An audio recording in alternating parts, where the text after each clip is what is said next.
Satu pertanyaan lagi Pak Salvo kepada saya. Apakah uang job ini menurut sampean adalah perilaku yang tercela? Yang memang seperti kayak mencuri, merampok, dan lain sebagainya. Buktinya sampai sekarang mereka buka 110.000. Sempat kan 140.000. 140.000 NTD itu sama seperti 70 juta. Mau berangkat ke luar negeri itu 70 juta. Untuk beli jobnya aja. Bagaimana dengan Indonesia? Iya. Mungkin kayak Indonesia melegalkan ini. Undang-undang yang kemarin, perkaba yang kemarinnya yang tentang CPM tidak dapat dibebankan biaya penempatan saja bisa dihapus. Saya tidak bisa menyalahkan dia. Dan saya juga tidak bisa membenarkan saya. Yang bisa siapa? Pengadilan.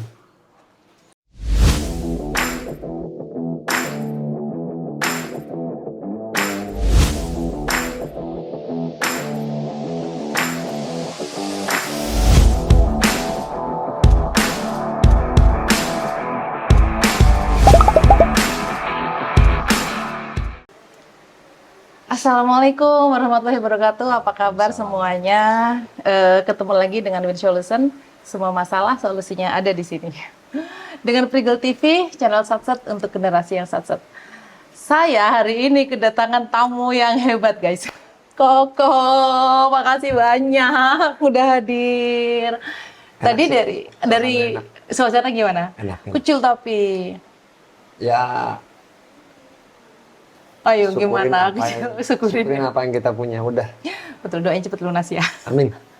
Sama, saya juga berjuang. Oh gitu ya, jadi kita saling mendoakan. Iya, benar. Jadi, Ko Faisal ini guys, saya nggak usah banyak-banyak mengenalkan karena saya yakin teman-teman PMI sudah tahu siapa beliau dan bagaimana kiprahnya beliau memperjuangkan hak-hak teman-teman pekerja migran Indonesia di Taiwan dan negara lain. Ada yang bilang hak itu memang harus diperjuangkan karena hak memang tidak diberi ya. Jadi Ko Faisal ini tempat teman-teman untuk meminta tolong. Sebenarnya gimana sih itu ceritanya kok bisa begitu itu? Kalau untuk meminta tolong bagaimana ya? Seharusnya lebih bisa dikatakan mereka itu curhat awalnya. Nah kalau misalnya kita sudah mendengar curhatannya, kita mengetahui masalahnya, kita memilih diam, tutup mata, tutup telinga kan nggak baik. Iya. Kalau kita mampu menyelesaikan, mampu membantu ya kita bantu. Awal konsepnya saya begitu. Tapi sorry loh kok, ini aku agak lumayan bukan rasis ya, rasis sebenarnya ya. Iya. Kok di Taiwan kan? Iya benar. Nah di Taiwan ini ada ratusan PMI, ratusan ribu PMI di sana. Iya benar. Kok kan Chinese? Iya. Kok nggak risih bergaul sama teman-teman PMI? Enggak. Kenapa? Justru malah saya bahagia ketika saya sampai di Taiwan itu, saya lebih mulai pelan-pelan yang menghilangkan kata ini. Oke. Dan saya yakin teman-teman yang di Taiwan ya, itu begitu masuk juga nggak ada seperti yang kita di daerah mungkin yang kelompok A dengan kelompok B beda gitu. Di sana udah berbaur. Mereka lebih bersatu karena mungkin sama-sama anak rantau kali ya. Benar. Karena kita sama-sama perantau, jadi kita nggak melihat nih latar belakang, nggak peduli. Jangankan dari suku nih, lu mau orang kaya, lu mau orang miskin, kita sama-sama perantau nih di sini nih.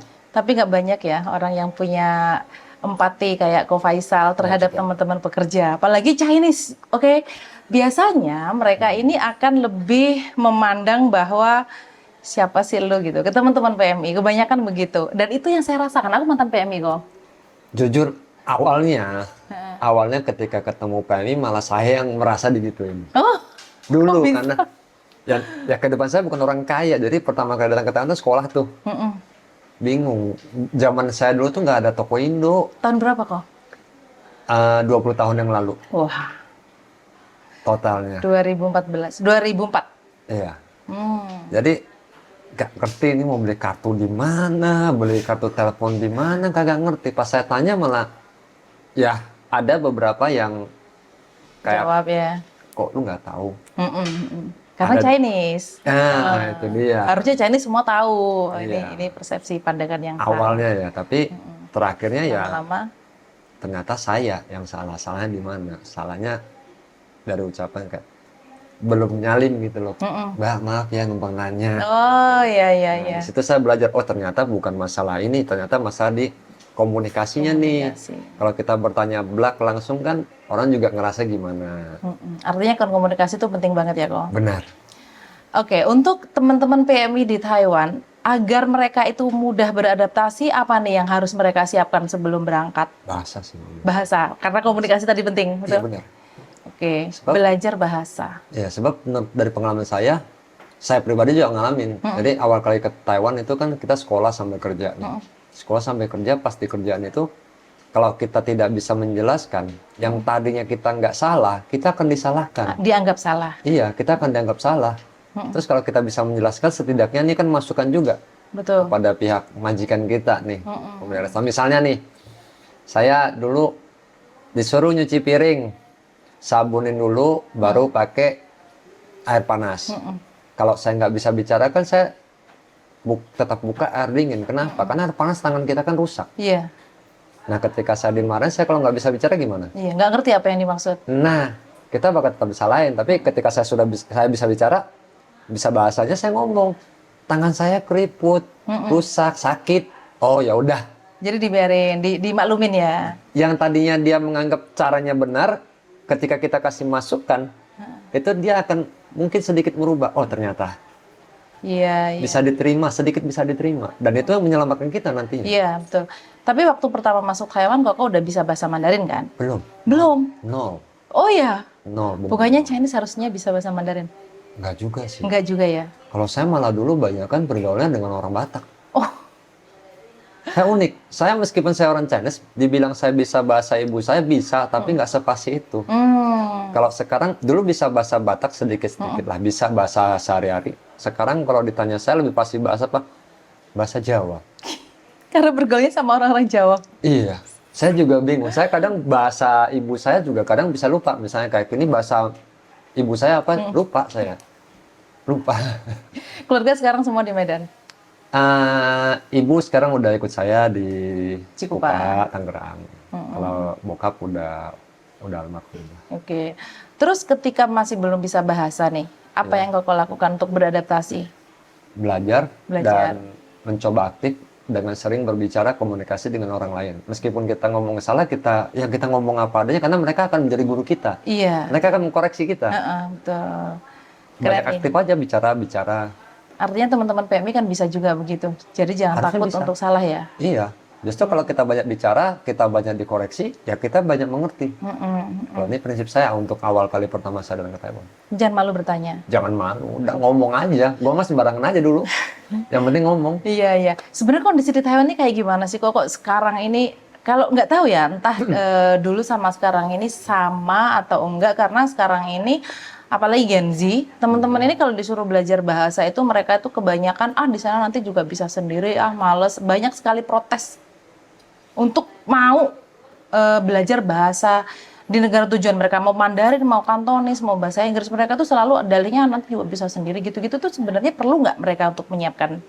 Perlu karena Ada. ruang lingkup mereka nanti beraktivitas sebenarnya berbeda dengan saya. Saya ngomong saya, nggak berani ngomong yang lain juga ya. Ini, kalau kita ke student, bisa lari sana, lari sini, ketemu dengan banyak orang. Iya. Sedangkan PMI, untuk pertama kali Tinggal datang di kan rumah majikan? di rumah doang. Iya. Nah, kalau majikannya nggak suka bicara, bagaimana kamu Bagaimana mereka mau mempraktis nih belajar? Iya. bahasa kamu kan?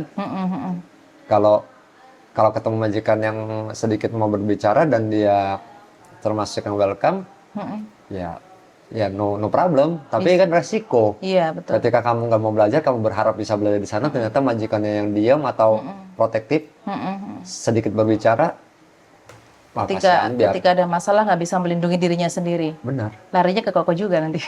Nggak juga sih. Sekarang ya hebatnya pihak KDI ya. Oke deh. Sejak dipegang oleh Bapak Karib, lebih sangat aktif. Pihak KDI sangat aktif dan responsif juga ya, cepat. Cepet penanganannya. Cepat penanganan. Karena tekanan dari teman-teman kali. Coba kita perhatikan, banyak kepala KDI yang dari dulu-dulu, ya baik lah ya, cuman tidak ada seaktif Pak Arif yang mau turun ke lapangan khusus untuk PMI. Oh, keren nih. Karena kepala KDI kan tugasnya, dia ini kantor dagang ekonomi Indonesia. Tugasnya apa? Perdagangan. Perdagangan.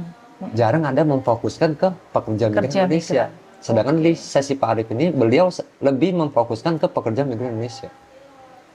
Mungkin beliau paham, PMI ini kan juga termasuk duta ya. Iya. Duta Pahlawan devisa, pariwisata, duta duta produk. Banyak PMI kita di Taiwan itu membeli mie instan asal Indonesia. Iya. Yang ketika dia makan di rumah majikan, dia masak, Majikan pingin majikan ikut bertanya, beli. itu mie apa sih? Iya. Oh, mie ini. Coba dong. Dia coba. Ikut beli. Nah, di situ kan perdagangannya jalan. Iya, iya, iya. Betul. Kok di Taiwan itu kan tidak hanya sektor domestik, Iya. tidak hanya sektor rumah tangga, di sana ada pabrik, ada peternakan, ada pertanian. Kok saya dengar apa ya rame-rame soal beli job. Udah beli tapi dipulangkan. Ini sebenarnya gimana sih kondisi yang seperti ini? Siapa yang menciptakan pertama kali? Pasar. Pasar. Ya. Jadi yang gimana kita tahu Taiwan ini kan juga negara berpolitik ya. Meskipun Indonesia masih mengakui wacana polusi, dia masih ada partai hijau, biru yang terbesar. Meskipun ada partai kuning dan partai pink. Kita sebut aja partai biru dan partai hijau yang lebih terkenal nih, kedua ini kontras. Yang hijau ini lebih memilih pro ke US, sedangkan yang biru ini lebih ke China. Oh, oke. Dari penglihatan saya, kalau misalnya seperti dulu, biru yang memegang, berarti kan hubungan Taiwan dengan China lebih dekat. Bagaimanapun kita tahu, Taiwan ini bukan negara yang memiliki sumber daya alam. Ada pun tidak banyak. Mereka nggak ada nikel, mereka nggak ada batu bara, sangat minim sumber daya alamnya. Di mana produk-produk kita sekarang di pasaran dunia itu rata-rata menggunakan sumber daya alam, nikel, timah, batu bara dan lain sebagainya. Nah, karena mereka tidak memiliki, dulunya mereka lebih sering impor dari China. Oke. Sekarang karena sudah pemerintahan ganti berwarna hijau dan pro kepada USA, nggak mungkin dong impor bahan baku dari sana. Nggak dikasih. Ya, sedangkan China karena mereka pro sana akhirnya sedikit menghambat nih arus ini. Oke. Yang dimana Taiwan pun susah mendatangkan bahan bakunya. Nah, kalau tidak ada bahan baku, produk apa yang mau diciptakan? Kalaupun ada, mereka harus ngambil ke negara lain, Indonesia, Vietnam, Filipina, dan lain sebagainya. Bayangkan produk yang dibuat, misalnya bahan baku dari Indonesia apa? Kita sebut aja benang atau getah ya. Indonesia menghasilkan sumber daya alam ini, dia jual ke Taiwan. Produknya sama baju. Tapi Indonesia juga mengekspor nih ke USA. Ketika bersaing di sana, orang lebih memilih mana? Kalau untuk harga price pasti Indonesia dong, karena A1 kan. Iya. Sedangkan Taiwan jadi A2 nih. Oh. Nah, di situ bahan baku memproduksi barang makin mahal, harga jual juga makin mahal, tidak bisa bersaing. Akhirnya apa? Berpengaruh pada job. Pada pekerja. Iya, banyak pabrik yang tutup, bahkan pabrik yang nggak bisa bersaing, mereka juga mengurangi pekerja. Banyak orang di PHK. Banyak yang di PHK. Terus pengaruhnya apa sama jual beli job tersebut? Adanya di mana? Gini, ketika banyak pemecatan orang Taiwan, otomatis kuota PMI itu bergantung pada kuotanya orang Taiwan. 5 orang Taiwan baru bisa mempekerjakan 1 orang PMI. Oh. Baru ada kuotanya. Oh. Nah, ketika pemecah besar-besaran, otomatis kuotanya berkurang. Nah, kalau zaman dulu ini seorang pemberi kerja mau merekrut CPMI, dia akan membayarkan segenap biaya. Itu 24.000 kalau nggak salah zamannya saya tuh. Untuk mengurus dokumentasi. Ya, inilah profit dari agensinya juga kan. Nah, karena kuotanya sedikit, jadi kan mau ngambil PMI nggak? Ngapain saya ambil PMI? Saya ngambil orang Taiwan aja deh. Kalau saya bayar lagi kan sama aja gitu loh, kalau dikalkulasi ya. Nah, akhirnya para pemberi kerja ini sebagian juga, kebanyakan lah, sebagian besar itu udah enggan, lagi susah nih, saya nggak bisa. Agent, kalau mereka tidak memberikan kuota ini, agent bekerja nggak? Tidak. Mati dong. Kok mati? Mati usahanya. Bisnisnya. Iya, oke. Nah, akhirnya mereka memikirkan, oke, pemberi kerja nggak memberikan. Bagaimana kalau kita coba nih melimpahkan kepada CPMI-nya biayanya untuk awalnya. Untuk awalnya itu di zaman-zaman 2019 pada memasukin masa PPKM. Itu awal-awal awal mula gejolak. Jadi biaya yang tadi 24.000 dibebankan ke CPMI. Nah, waktu itu kan kena PPKM. Tak di tahun 2020 ya kalau nggak salah. Nah, itu kenceng-kencengnya kan. Ditutup kan akhirnya anak-anak pada teriak. Saya sudah latihan 8 bulan, 9 bulan kok nggak diberangkatin. Anak-anaknya nggak ngerti. Akhirnya beberapa agensi besar, pada saat itu saya masih di Taiwan, beberapa agensi besar tuh mereka berkumpul membicarakan soal ini. Ayo kita coba. Solusinya apa? Ya jobnya kita kasih ke mereka, mau nggak? Mm-mm. Nah tapi mereka ini mencoba membangun P3MI juga Di Indonesia. di Indonesia. Jadi jadi terbelah tuh. Jadi ada P3MI yang notabene memang WNI, Heeh. ada lagi sebagian tuh Yang punya orang P3MI yang Taiwan. punya investor luar, WNA. Iya, iya, iya. Nah, di sini unik. Ketika mereka melaksanakan pembebanan kepada CPMI ini, Mm-mm. karena teriak sudah cukup lama dan kondisi P3MI juga terpuruk dong, tergencet. Kenapa? Ada kontrak. Ketika kita masuk ke dalam P3MI atau pelatihan itu 3 bulan kontrak. Harus diterbangkan PP-nya, ya kan? Karena takut dia apa-apain dilaporin, akhirnya mau nggak mau tuh. Ya udah, saya coba ngomongin sama anak 10 juta waktu itu kalau dikurskan. 24.000 ya. Oke. Ada yang mau berangkat nggak tambah 10 juta ya? Nah, karena anak sudah menunggu lama, maulah diberilah 10 juta. Itu awal mula tuh. Sudah diberi nih, udah kasih. Baru P3MI yang milik investor asing ini mulai juga merekrut dan membebankan dia 10 juta ini Ke PMI-nya. kepada CPMI-nya. Jadi di sini udah 24, di sini baru bergerak ke 24. Nah, kenapa bisa ngelonjak segini tinggi? Dinaikinlah 40.000 ke sini. Jadi 20. Dengan tujuan maksud, kalau dia nggak mau, di sini tetap merekrut 24.000. Heeh. Kejadian lagi pada saat itu. Di stop kan, dinaikin 40. P3MI yang warga negara Indonesia berusaha memberontak. Kita nggak mau, tapi kan sempat nggak diberikan job. Ingat nggak? Iya, iya. Zaman PPKM yang udah selesai, udah berangkat sebagian, tiba-tiba di stop tuh. Karena nggak ada job. Nggak dapet job. Nah, disitulah bergen kedua kali. Akhirnya apa? Mengalah lagi karena anak-anak ini pindah PT, pindah ke P3MI yang lain. Iya. Bingung juga. Wah, saya sudah melatih, tiba-tiba dia MD pindah. Kasihan juga sebenarnya P3MI yang notabene WNI ini. Akhirnya apa? Mengiyakan lah. Ya udah 40.000 dah saya ngomong sama anaknya. Secara terpaksa P3MI ini kan. Diiyakan, di sini baru dinaikin 40. Dan begitu terus. 80, mau nggak mau di sini rekrut. Yang jadi korban siapa? P3MI, CPMI pasti dong. Dan P3MI mau nggak mau menjadi korban juga dari keberingasan teknik ini. Iya. Kalau nggak dikasih segitu, PT dia ngerekrut sendiri harga yang lebih murah. Dan inilah yang saya khawatirkan bisa makin lama makin tinggi. Buktinya sampai sekarang mereka buka 110.000. Sempatnya 140.000. 140.000 NTD itu sama seperti 70 juta. Mau berangkat ke luar negeri itu 70 juta. Untuk beli jobnya aja. Untuk beli jobnya saja dan belum biaya penempatan. Belum biaya proses. Di situ saya merasa ini harus segera diselesaikan. Ini urgensi banget. Nah, baru mulai kita melakukan kegiatan kampanye terkait permasalahan ini. Kita coba diskusi, kita coba nge-push, nge-pressure. Banyak sih upaya yang kita lakukan. Alhasilnya sekarang sudah mulai menurun ya. Saya bisa katakan mulai menurun karena kita selalu ngecek pasar kan. Ngecek pasar, ya udah di angka sekitar 50-60. Tapi saya masih belum puas. 56.000 juta atau 55 juta sampai 60 juta. Nah, berarti 120 lah ya. Iya. 110, 120. Iya. Yang minimal tidak naik lagi angka ini. Karena kalau dari skema yang tadi saya bicarakan, angka itu akan terus meninggi. Terus naik. Karena tidak ada rem. Iya. Tidak ada rem. Dan uniknya lagi, saya juga tidak bisa menyalahkan pemerintah. Kenapa? Seperti ada ya veteran lah yang saya anggap beliau juga orang baik, orang yang memang berkecimpung lama.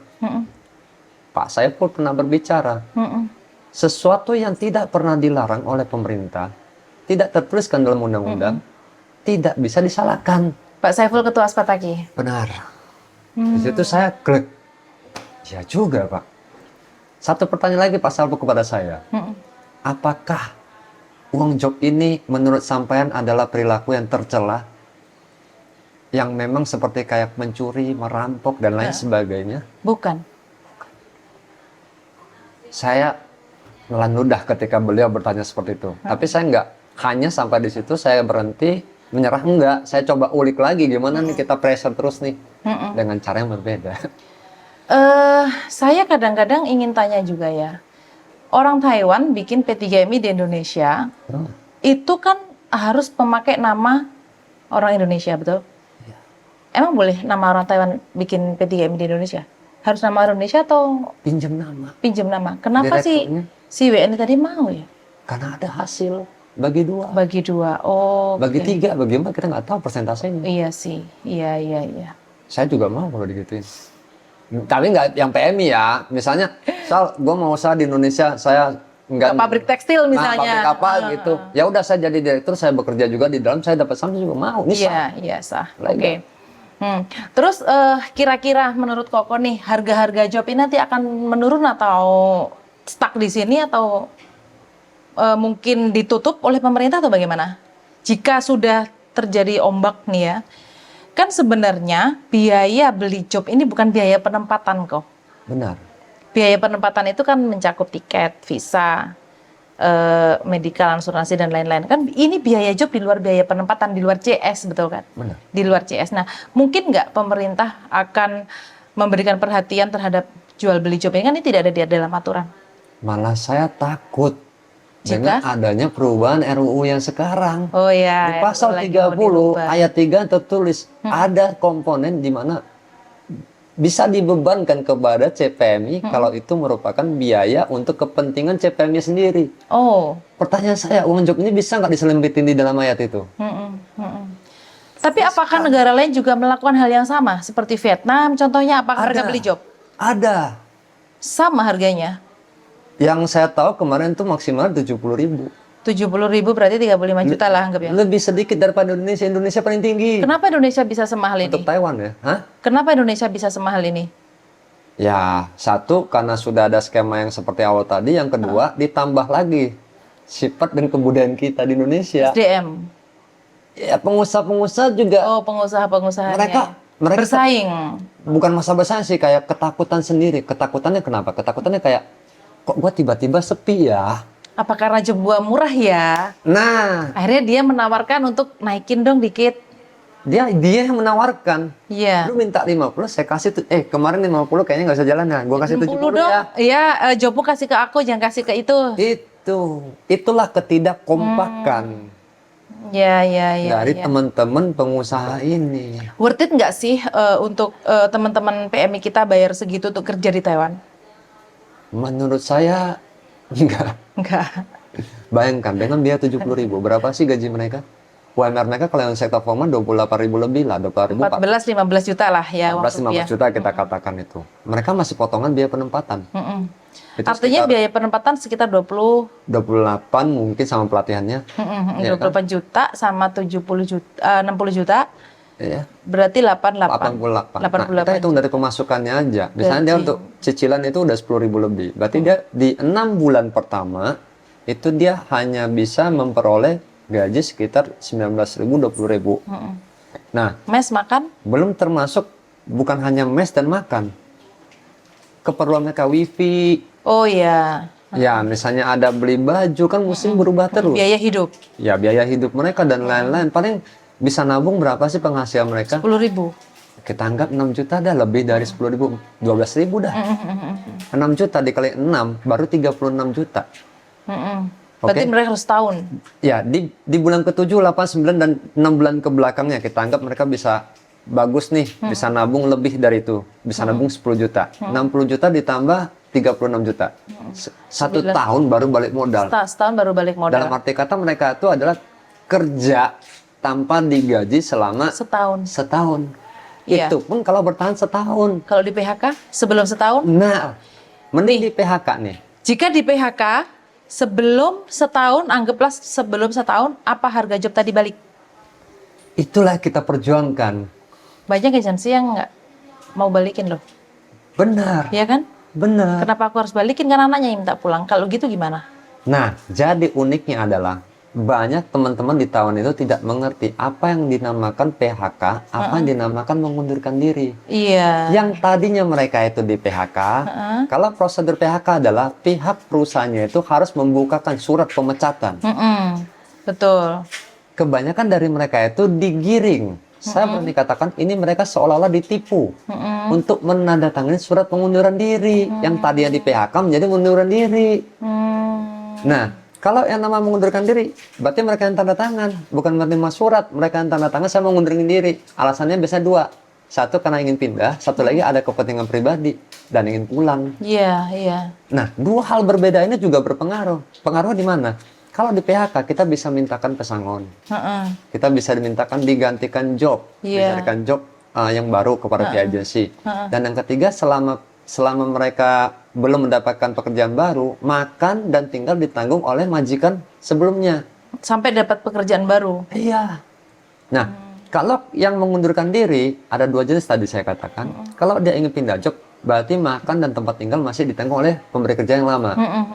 Dan pemberi kerja itu tidak bisa merekrut sebelum dia mendapatkan Pekerjaan baru. sebelum dia pindah. Iya, iya. Nah, kalau yang kedua, mereka sering tipu di alasan kedua nih. Punya alasan sendiri, ada permasalahan sendiri dan ingin pulang. Nah, kalau ini berarti kan mutlak kamu yang mau. Ruginya di mana? Makan biaya Sendiri. sendiri, tempat tinggal juga cari sendiri, Dan bosnya bisa cari pekerja baru. langsung. Berarti ini edukasi juga untuk teman-teman ya. Jangan minta pulang sebelum memang kamu tidak dibutuhkan. Jangan Biar tidak menandatangani surat mengundurkan diri kalau kamu merasa kamu dipecat. Biarkan mereka membuka surat pemecatan itu. Pesangon lumayan loh, 1 bulan gaji minimal. Iya. Iya kan, setidaknya bisa balik-balik dikit itu. Gini, culture dan budaya di Taiwan itu kan sangat berbeda dengan budaya kita yang ada di Indonesia yang serba santai. Iya. Contoh nih, kita sama-sama orang Indonesia ya. Iya. Kita janjian jam 1 dengan Iya. orang Indonesia itu bisa nyampe jam 3 loh. Di Taiwan ketika misalnya contoh nih, penyebab si pekerja ini di PHK kan banyak. Iya. Karena telat, karena kedisiplinan, kecepatan kerja, karena bahasa ngaruh nggak kalau formal? Ngaruh. Ngaruh. Nah, yang paling banyak terjadi di PHK-nya karena apa? Telat. Telat. Nah, ini. Dan libur tidak ngomong. Libur nggak ngomong. Libur tidak memberikan surat keterangan sakit ataupun alasan Ini kebiasaan tertulis. buruk dari kita. Benar. Ya, ini gunanya ikut pelatihan kerja. Harusnya dikasih tahu hal-hal begini ya. Iya benar. Jadi bagi teman-teman yang mungkin sakit nih, daripada kamu sakit tidak ngomong, nanti bagaimana sih cara mengapply yang namanya libur sakit? Jadi ke rumah sakit minta hasil diagnosa dari dokter, itu bayarnya 150 NT deh kalau nggak salah. Diperiksa nanti sakitnya apa, dan tuh minta surat rekomendasi untuk istirahatnya. Nanti dokter akan kasih. Dokter akan kasih. Sehari 2 hari gitu ya. Iya, tergantung dari sakitnya, apa. Kalau pilek batuk boleh? Boleh. Artinya kan enak sebenarnya kalau teman-teman tahu hal ini. Nah, ini yang banyak yang mungkin tidak diajarkan oleh tempat pelatihannya. Iya, oke. Jadi dengan adanya Koko kesini mungkin nanti teman-teman semoga banyak yang nonton ya. Jadi ini bisa dijadikan referensi jika teman-teman nanti ingin istirahat ketika sakit. Dokter manapun boleh? Boleh. Boleh nggak? Bahkan klinik juga boleh. Klinik juga boleh. Terus gimana ya caranya untuk menghilangkan budaya telat? Untuk anak-anak kita ini? Atau karena kebiasaan di Indonesia yang santai? Faktanya ya seharusnya gunanya pelatihan itu apa? Disitulah kita Mengedukasi. Dan nggak hanya edukasi terkait bahasanya saja, fisiknya saja, mentalnya saja. Banyak orang yang kurang dilatih itu adalah budayanya. Budaya, iya. Budayanya. Iya. Jadi harus dikenali budayanya ya. Budayanya. Banyak budaya-budaya simpel yang sangat penting nih ya. Contoh. Contoh, kebanyakan yang sektor domestik begitu nyampe di Taiwan, apa sih yang dilihat oleh majikan? Satu ya pasti salam ya, salam, sopan santunnya. Yang kedua, banyak juga teman-teman yang pertama kali masuk rumah majikan, setelah menggunakan toilet masih dalam keadaan basah. Oh iya, iya, iya. Orang sana nggak suka. Nah itu. Iya, hal kecil aja hal ya. kecil ini, tapi kan bagi mereka ini kalau basah ketika nanti orang tua yang kamu jaga masuk Jatuh. toilet jatuh bagaimana? Iya, Resiko terlalu resiko besar. tinggi, ya. Di situ para pemilik udah bisa tahu, wah ini para majikan ya, dia tahu, wah ini teliti apa enggak nih? Ini berhasil nggak nih dia dilatih sebenarnya atau datang keadaan kosong nih? Ya gimana kita tahu? Banyak sih oknum LPK yang apa? Yang penting cair.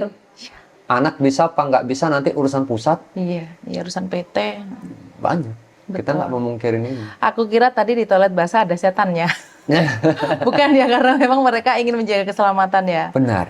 Oh, Itu adalah saat-saat kecil lah ya, yang pandangan-pandangan yang awal banget tuh dilihat. terus cara makan pakai sumpit, mereka pakai tangan diginiin. Nah, maksudnya. cara makan pakai sumpit dan ada pantangan sangat dipantangkan oleh orang Apa Taiwan. itu? Misalnya kalau nggak ada jalan, sumpit itu nggak boleh Tancep. Kenapa kok? Ya kayak bagi mereka tuh kayak bersembayangin. Berharap saya makan majikanmu mati. Ah. sorry.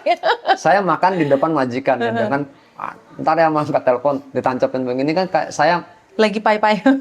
lagi pai-pai sampean untuk Iya, ini. iya, Ngerti iya. nggak maksudnya? Oh, iya. Budaya telat, disiplin ya, mungkin Disiplin yang juga kebanyakan. sama. Kalau kita di pelatihan sudah biasakan mereka jam 8 bangun, jam 8 bangun, jam 8 bangun, dan dia akan jam 8 bangun. Tergantung kita mau setup di mana. Jam 6 bangun, jam 6 bangun, ya jam 6 bangun dianya. Mungkin nggak sebenarnya sama LPK-nya sudah dikasih tahu, sudah dilatih, tapi mereka dablek. Mungkin nggak itu terjadi sama anak-anak kita? Mungkin, Mungkin ya. mungkin, Ini sangat dia. mungkin.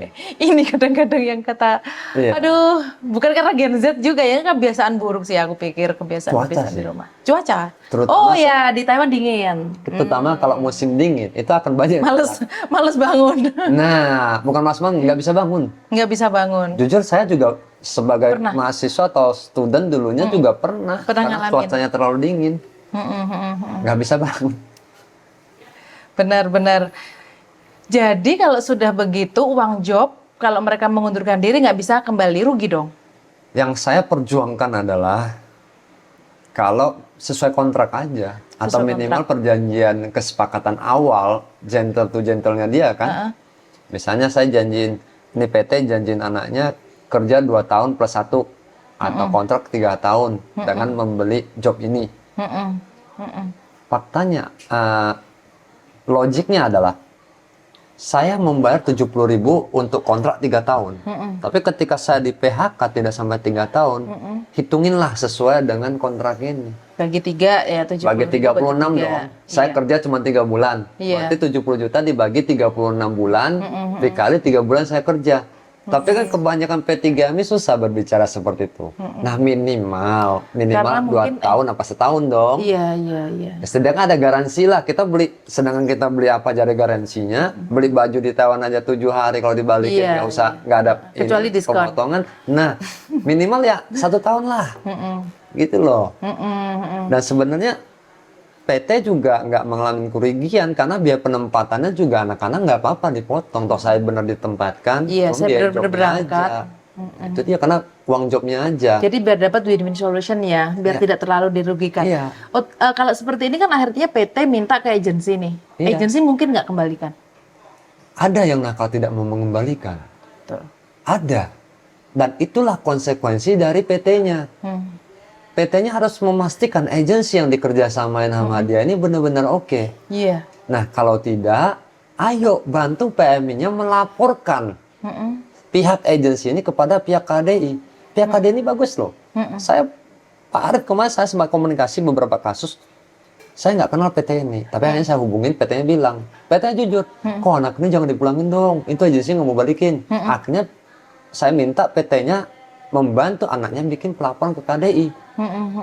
Dilaporkan bukti dari pembelian job itu dari pihak P3MI diberikan kepada pihak KDI. Di sanksi tunda layan agensinya. Bagus dong KDI kalau mau begitu. Baru pertama kali eranya ini. Jadi untuk teman-teman yang contoh seperti saya kan nggak bisa bahasa Mandarin nih. Untuk bisa berkomunikasi dengan agensi kan kita menggunakan orang tengah, broker lah ya. Iya. Banyak broker nakal loh. Wah, Iya kan? diuntungin lagi. Iya. Misal Kalau mereka, uangnya 55 ditambahin 5 juta, tambah 2 juta. Banyak. kok tahu? Saya nyemplung udahan. Saya sekarang sudah bukan aktivis lagi. Padahal aku mau tanya nih. Saya sudah bukan aktivis lagi. Saya Ke edukasi ya. entrepreneur. Jadi ya saya entrepreneur ya sedikit bersalah. Iya. Karena prinsip orang berbeda-beda. Betul. Memang aktivis ini saya diberikan oleh anak-anak. Volunteer lah ya. Cuman saya tidak berani menggunakan ini lagi. Sebab saya ada usaha yang berhubungan dengan mereka. Meskipun itu cuma LPK nih. Tapi kan menguntungkan dari PMI, CPMI. Iya, dari saya pelatihan. sungkan. Ngomongnya sungkan. Nggak ketelen ya ngomong-ngomong. Ya ini jadi sebenarnya Koko ini sangat idealis sekali. Kalau kayak begitu Koko bisa nggak mengkomunikasikan misalnya nih, hey agensi, kamu tuh balikin dong kalau anak ini memang nggak dapat pekerjaan baru. Tapi nih, ada kan anak yang memang susah untuk diajak kompromi. kerja dong, kamu kerjanya yang bener dong, kerjanya yang baik dong, biar tidak di PHK. Ada nggak sih yang begitu? Kalau sudah begitu, gimana solusinya? Lebih kita ngambil yang lebih luas ini ya. Apa alasan anak di PHK? Ada memang sebagian anaknya yang bandel, anaknya yang nggak bisa kerja. Tapi ada juga sebagian yang menjadi permainan dari agensi. Oh, oke, biar anaknya bayar. Biar anaknya ini di PHK. Karena kalau dia di PHK, apa yang untung? Nih, gini ya. Contoh ya, saya agensi, ini ada PT yang kerjasama dengan saya buka PT. Yang P3MI WNA. Saya kerjasama lagi dengan P3MI yang WNI, sampean misalnya. Saya di sini punya job yang enak, majikannya enak. Majikannya baik, sering ada bonus. Kira-kira job ini saya kasih ke P3MI saya atau ke sampean? Yang WNA. WNA. Oke. Yang jelek pasti ke sampean, dan sampean nggak mengetahui hal itu. Iya. Formal nih ya. Yang kita ngomong PHK nih ya, yang formal. Saya ada job. Saya ada job pabrik butuh 40 orang. Di PT WNA saya, milik saya ini hanya ada 20 orang. Untuk saat ini, saya ambil semuanya. Terus saya ambil lagi dari sampai 20 orang 20 sisanya. orang. Oke? Pertanyaannya adalah, ketika PT saya ini ada masuk lagi 10 orang, apa yang saya lakukan? Apa kok? Saya ambil anak saya yang 10 ini, saya pulangkan anak sampean 10. Oh iya. Iya. Rugi Bisa. dong Bisa kita. nggak? Bisa anaknya. Dia akan menyalahkan anaknya. Iya, iya. Dan itulah yang terjadi. Jadi nggak bisa sepenuhnya kita menyalahkan PMI kita yang nggak bisa kerja. Mereka bisa cari-cari alasan ya. Terkadang ada juga yang bermain seperti ini, dan banyak. Kalau Gila begini ya. siapa yang salah? Iya, iya, iya. Gila ya. Tapi kenapa ya teman-teman ini sangat tertarik sekali untuk kerja di Taiwan? Karena sektor formal nggak banyak pilihan. Tuh. Hong Kong memang ada sektor formal, ada tapi nggak banyak. Ada, namanya kontrak orange itu. Nggak visa banyak. kontrak. Nggak banyak, karena mereka harus bisa bahasa Kantonis. Iya. Dan mengerti banget budaya di Hong Kong. Kenapa? Kan orang Hong Kong ini kerjanya serba cepat. Kalau kita nyalelet nggak akan diterima. Iya. Dan harus bisa bahasa Kantonis. Biasanya mereka akan ambil anak-anak yang sudah di sana, nggak di sini, dan nggak ada beli-beli job begitu di Hong Kong itu. Terus kalau untuk sektor Jepang sama Korea adalah formal. Susah. Nah, kita ngomong lah. Kalau memang anak-anak yang mau berangkat ini adalah anak-anak, kebanyakan adalah anak-anak yang suka dengan pendidikan, nggak banyak yang mau keluar negeri kerja jadi ini PMI. Justru karena mereka gagal dalam pendidikan, tapi mereka pengen dapat kerjaan yang penghasilan lebih tinggi, akhirnya di PMI. Disuruh belajar itu 6 bulan, mana betah. Iya. Saya aja nggak mau belajar 6 bulan. Ngomongin pendidikan ya kok, kadang bukan karena mereka nggak mau kok, karena keadaan. Tahu nggak yang dipakai bayar job anak-anak ini kadang gadein sewa sawah bapaknya. Iya, dan harus bayar cepat, Iya, kadang ada yang cicil. Iya, itu dia. harusnya mereka tahu ya dengan biaya yang segini banyak kenapa harus ke Taiwan. Uang 70-80 juta kan bisa dipakai untuk usaha di Indonesia, usaha apapun, jualan bakso kek, jualan mie ayam kek. Kenapa Taiwan lebih menarik? Ya karena jobnya memang nggak bisa dipungkirin, Taiwan lebih banyak job dari negara yang lain untuk saat ini. Makanya manufaktur kemarin udah kegoncang. Tapi pemerintah Taiwan sangat memperhatikan hal ini. Barulah dibuka sektor pertanian, perkebunan, peternakan. konstruksi. Bahkan saya dengar nih perhotelan udah mau mulai dibuka nih, sementara masih magang kan. Kita nggak tahu nih ke depannya bagaimana. Konstruksi, pertanian, peternakan ini harga jobnya sama? Beda. Lebih murah? Atau lebih mahal? Yang lebih murah kalau sektor formal itu di Pantai Jompo. Panti Jompo. Iya. Panti Jompo bisa sampai berapa? Murah nggak murahnya, saya kan sering dapat masukan nih dari PT-PT, dari asosiasi agensi juga kecipratan lah. Informasinya. Informasinya. Oh, oke. Itu saya terakhir saya lihat itu di manufaktur mereka buka harga di 110.000 NTD.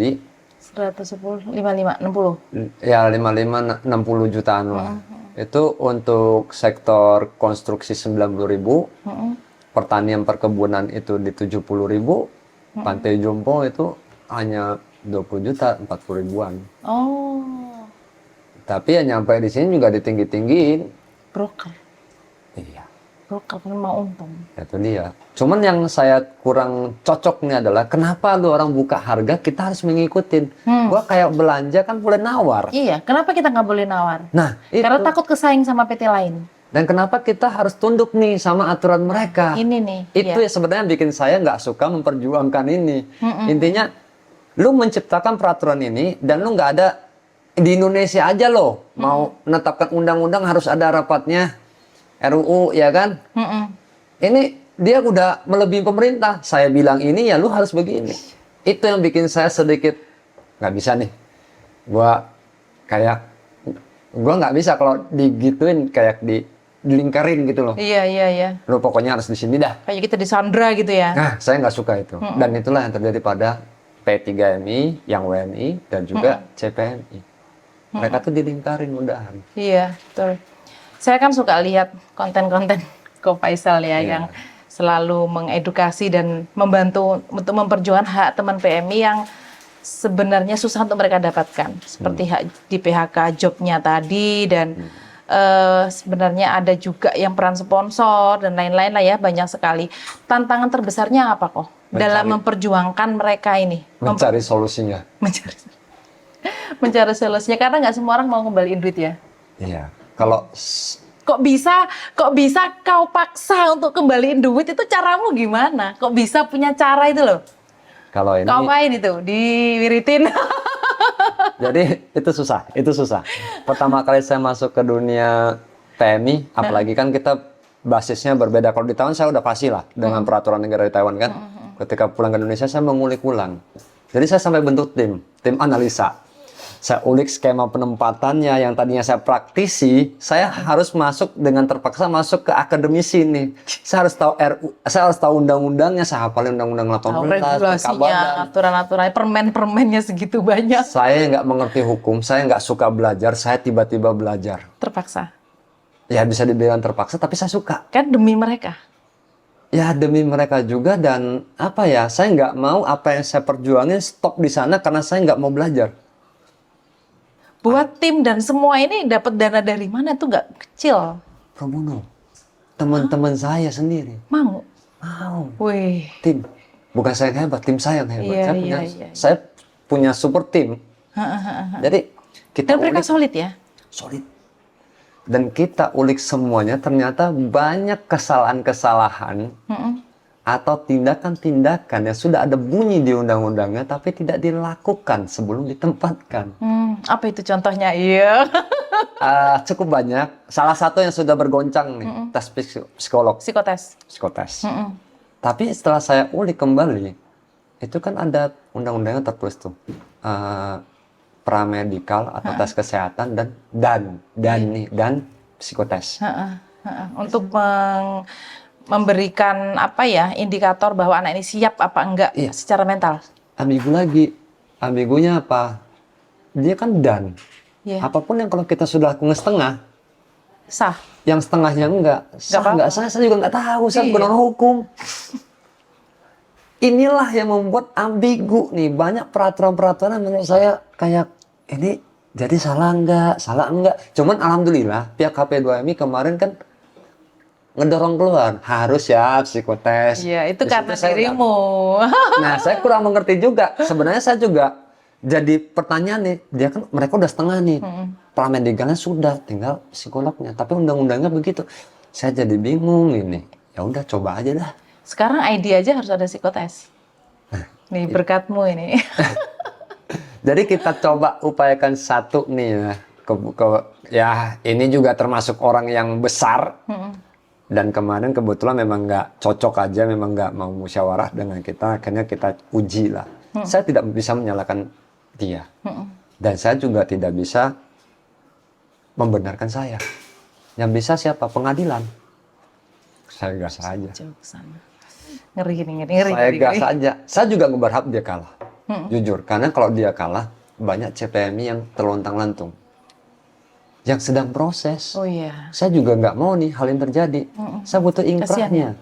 Saya butuh inkrahnya. Biar jadi judicial review. Nah, dan itu kita baru bisa bawa ke menteri. Pak, tolong dong Pak. Ini loh sudah ada hasilnya. Nah, sekarang menteri mau gerak pun susah.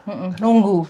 Nunggu Kan salah apa undang-undangnya enggak? belum, masih Iya, direvisi ya. makanya salah apa enggak sebenarnya? Iya, Pak betul. Menteri juga enggak, makanya saya bilang saya nggak bisa salahkan menteri juga, karena peraturannya tuh nggak cuma hanya di menteri doang, banyak instansi juga. Apalagi kemarin kan masih ada Kemenaker, Iya, ada ini, iya. ada Sekarang ini. sudah nih. Sekarang Nah, ini sudah satu di pintu, DKP. semoga bisa. Depannya lebih baik ya. Nah, itu dia. Terus kalau dibaca lagi di undang-undang, Iya. P3M itu adalah kan perusahaan yang diamanahkan untuk melakukan penempatan Iya. pekerja migran. Iya. Kok kenapa ada LPK yang boleh menempatkan sih? Hongyan menempatkan nggak sih? Tidak. Enggak ya. Kenapa banyak LPK yang menempatkan? Tergantung prinsip. Kalau saya sebagai LPK nih, bagi saya LPK hanya tempat pelatihan. Tempat pelatihan. Nggak boleh menempatkan bagi saya. Yang menempatkan P3MI. Yang menempatkan harus perusahaannya. Iya. Sama seperti skema sudah dibuat oleh Kemenaker. Pengumpulan dokumen, pramedikal, tes psikotes, BPJS, pra BPJS, kesehatan ya. BPJS kesehatan lah, bukan pra, BPJS kesehatan. Dan tuh kalau misalnya mampu pun, nah ini pra BPJS kesehatan ini ambigu juga loh. Ambigu nggak sih menurut? Iya Kalau mau bentuk itu harus ada ID. Itu bukan pra BPJS kesehatan. Ke BPJS kesehatan harus TK. ada. Mohon maaf, Ketenaga kerja. TK. Iya. BPJS TK, ambigu Iya. juga loh. Iya, iya. Dan harus ada. Nah, kalau tidak ada ini, ketika anak, nanti kan abis ini kan kita masukin ke pelatihan nih. Heeh. Kalau ada apa-apa di pelatihan, siapa yang nanggung? BPJS kesehatan. Kesehatan, bukan TK. Saya pernah ngeklaim loh, BPJS kesehatan nggak bisa turun loh. Masa? Katanya Kesehatan itu kan bisa dipakai ketika teman-teman sakit. Kalau meninggal, Iya, ini loh. Kalau sudah dibeliin TK harusnya meninggal bisa diklaim. ya itu dia. Dapat nggak? Kemarin kan ada beberapa yang meninggal. Di LPK? LPK orang, bukan saya. Cuman, saya mau salahin LPK-nya nggak bisa. Karena Regulasi pemerintahnya. sudah ada BPJS Ketenagakerjaan. Belum, bagaimana dia bisa sedangkan kalau dia belum? masih dilatih, Iya, iya. belum iya, direkrut, iya, belum ada ID, bagaimana bisa kita mendaftarkan di BPJS Kesehatan nggak bisa Kerja? klaim. Nah, itu dia. Jadi ini Problem ini kan. pemerintah ini memang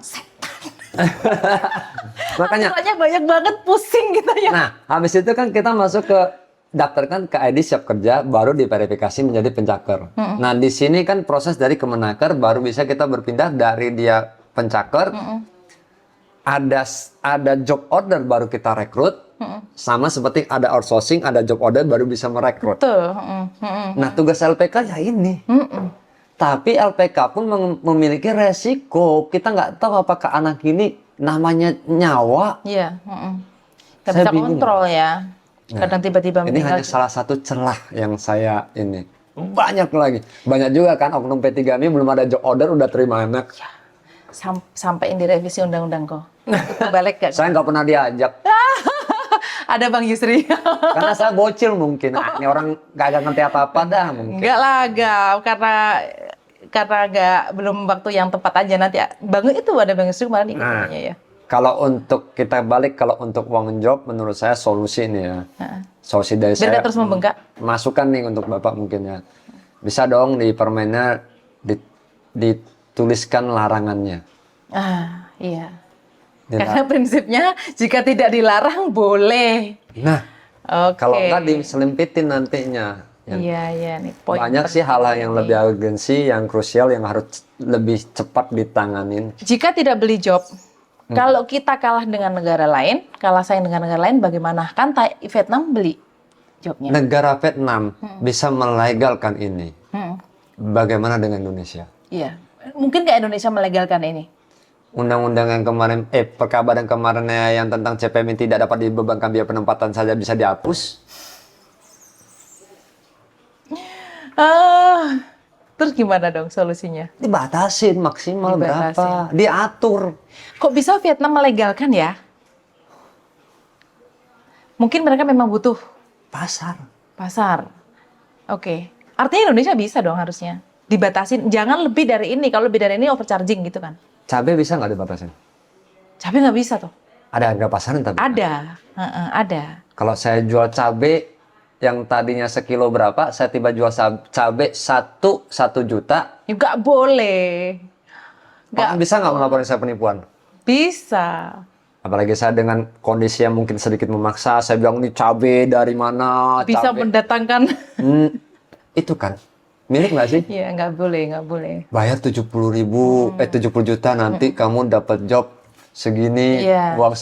uang gaji segini, Uang bisa lembur. kerja segini, bayangkan lu Uang kerja lembur. 10 tahun. Jaminan Sama nggak? tidak pulang sampai 3 tahun. Iya, sama nggak halnya dengan ini? Iya. Iya, memang harus dibatasi. Harus ada standarisasi ya. Batasi. Betul. Oke, sekali lagi P3MI ini kan sebagai perusahaan penempatan. Sebesar apa sih sebenarnya peran P3MI ini untuk keberhasilan teman-teman PMI itu bekerja di luar negeri? Contoh tadi, mereka kan harus memediasi nih jika terjadi PHK, terjadi penyalahgunaan hak dari si end user, dari si pengguna dan agensi sana, permainan-permainan agensi tadi.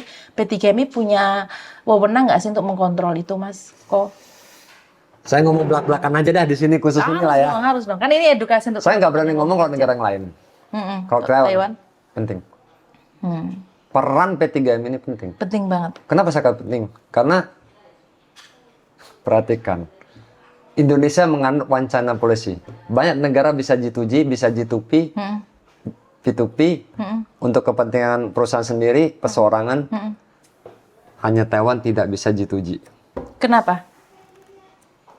Taiwan diakui nggak sebagai negara? Iya. Kantor kedutaan aja nggak ada, cuma ada kantor dagang. KDI. Tapi ada penempatannya. Artinya kan teman-teman, jika si P3MI tersebut menjadi peran penting dalam keberhasilan mereka, teman-teman yang ingin bekerja kan harus memilih P3MI yang terpercaya. Selain itu pemerintah juga harus membantu, mensupport P3MI ini. Jangan malah nanti P3MI ini yang tadinya membantu untuk memberangkatkan misalnya ke Taiwan nih.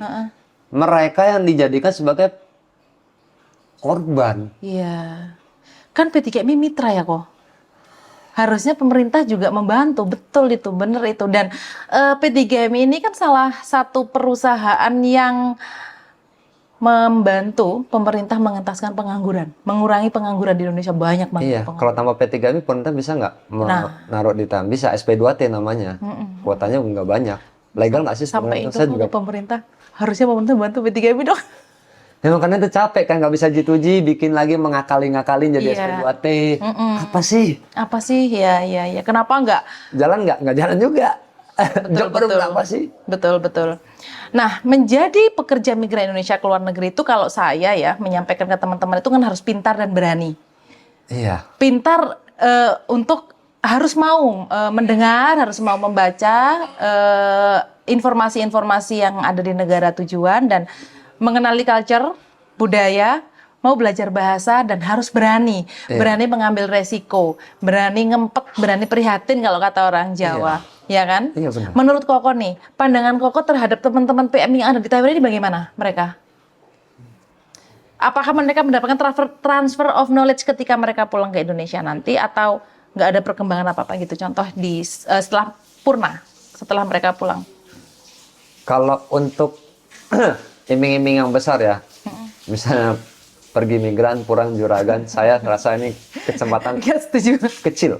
Ada, tapi kecil. Ada tapi kecil. Kacung motor teman saya. Dia dulu PMI, sekarang kaya raya pengusaha ada. Iya. Ya kan? Iya. Masih banyak lah yang lain. Tapi selain ke sana, bisa dong bikin tema yang kayak, ayo nyampe sana nih buat teman-teman nih, masukan dari Koko aja pribadi ya. Belajar bahasa Mandarinnya. Karena tidak sedikit juga sekarang, banyak juga investor asing yang masuk ke Indonesia, terutama dari negara yang menggunakan bahasa Mandarin. Belajar nulis. Belajar bahasanya, belajar ngetiknya, atau gimana. Kan udah ada kesempatan di situ, ayo dong diperdalam. Jadi nanti kalau sudah bisa, mereka pulang ke Indonesia, nggak usah pergi ke luar negeri lagi dengan gaji yang setara. Banyak sekarang jadi penerjemah, lihat aja perekrutan penerjemah. Berapa gajinya kok? Puluhan juta. Masa? Penerjemah ya. Oh ya?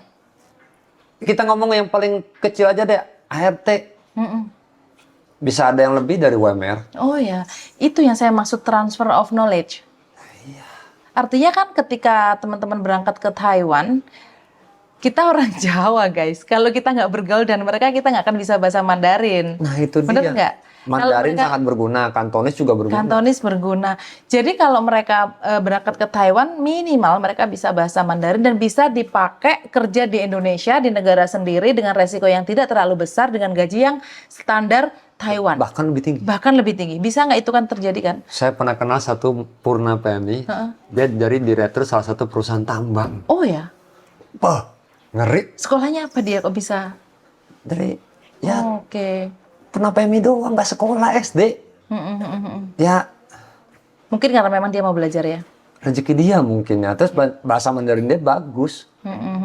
Direkrut, dipercayai, akhirnya mendapat jabatan tinggi, Attitude-nya dia juga bagus, jujur mungkin ya. gajinya ngeri.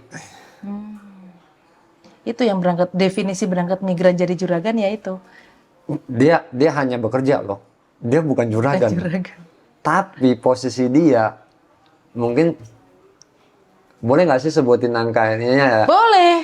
Untuk motivasi teman-teman. Yang saya kenal itu ya di tambang itu ya 50 up. Wah, keren. Oke, terakhir. Keterlibatan pemerintah yang harus dilakukan untuk perbaikan carut-marut harga job yang di Taiwan. Juga edukasi yang harus dilakukan pemerintah kepada masyarakat di daerah tentang kesiapan mereka sebelum berangkat menjadi pekerja migran ini harusnya apa kok? Saya tanya nih ya. PMI kalau mau mendaftar, pertama tempat yang harus tuju di mana? Di Snaker.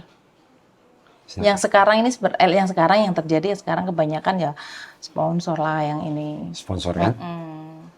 Perlindungan yang akan dibuat oleh KP2M apa? Sebelum, sedang, dan sesudah. Iya. Sebelumnya di mana? Boleh nggak sih ke depannya kalau mau mendaftar, yang mau mendaftar itu harus ke BP3MI daerah. Dari BP3MI Idealnya begitu. baru dikasih rekom di sini PT mana yang resmi yang terdaftar. Idealnya begitu. Saya minta cuman itu. Idealnya begitu. Nah, satu Tapi pintu. sekarang yang banyak sponsor yang berperan. Di mana pemerintah kalau begitu? Harusnya kan tugas pemerintah Iya. melindungi sebelum. Betul. Sekarang saya tanya Pak Menteri aja sekarang detik ini, berapa CPMI kita yang sedang berlatih di LPK yang mau berangkat ke Taiwan? Nggak bakal tahu. Nggak ada datanya. Mereka akan tahu setelah mereka selesai pelatihan. Iya. Ini baru ngomongin Taiwan loh, belum yang unprosedural ke negara lain. Kan Iya. banyak. Iya. Kalau ada meninggal misalnya amit-amit di lembaga pelatihan, apakah Pak Menteri tahu? Kalau misalnya dia tidak tahu terjadi hal itu, apakah ini menjadi salah satu tanggung jawab juga buat Pak Menteri? Karena tujuan dia adalah keluar negeri. Itu aja nggak tahu. Ayolah diperbaiki dari awal depan, nggak sampai yang paling terakhir nih. Kita tengah-tengah kita udah skip lah ya. Mungkin Pak Menteri sekarang lagi ngulik dan saya tahu beliau akan pasti paham. Hubungan bilateralnya. Bilateral agreement. Antar kedua negara ini. Iya, Biar tidak offset terus. kunci di situ. Iya. Masalahnya lagi di Taiwan nggak ada. Oh iya, kita nggak bisa bikin bilateral agreement di Taiwan. Solusinya apa dong kalau gitu? Kontrol pasar. Bagaimana bisa menembakkan Taiwan dengan ACC pemerintah? Harusnya bisa menggunakan cara itu juga untuk mengikat. Iya. Mirip dengan bilateral ini. Bagus sih, guys. Ingin berangkat kerja ke Taiwan, siapkan dana tadi, tapi juga jangan ngerasa bahwa oh aku udah beli job nih, aku pasti aman. Enggak ya. Jadi teman-teman harus tetap belajar, tetap mau membekali diri dengan bahasa dan pengetahuan culture yang ada di negara penempatan. Bisa nggak kok lain kali datang lagi ya, jangan cuma sekali ini loh, karena ini masih banyak sekali yang belum tersampaikan karena waktu ya.